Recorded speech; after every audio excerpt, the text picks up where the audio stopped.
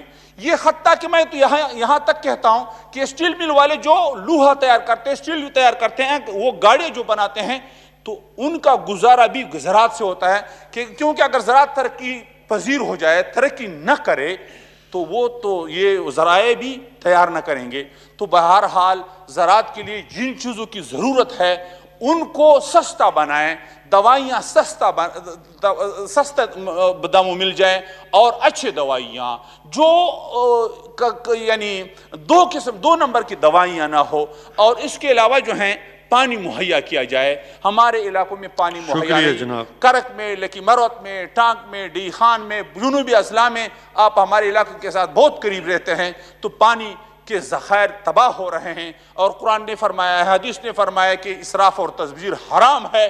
تو وضو میں پانی اگر زیادہ ضائع کرتے ہیں تو یہ ناجائز ہے، تو یہ تبذیر کس طرح جائز شکریہ۔ ہوگا؟ تو بہرحال میں آخری بات کرتا ہوں، تو اس شعر پر اختتام کرتا ہوں: جس قید سے کسان کو میسر نہ ہو روزی، اس قید کے ہر خوش گندم کو جلا دو۔ میرا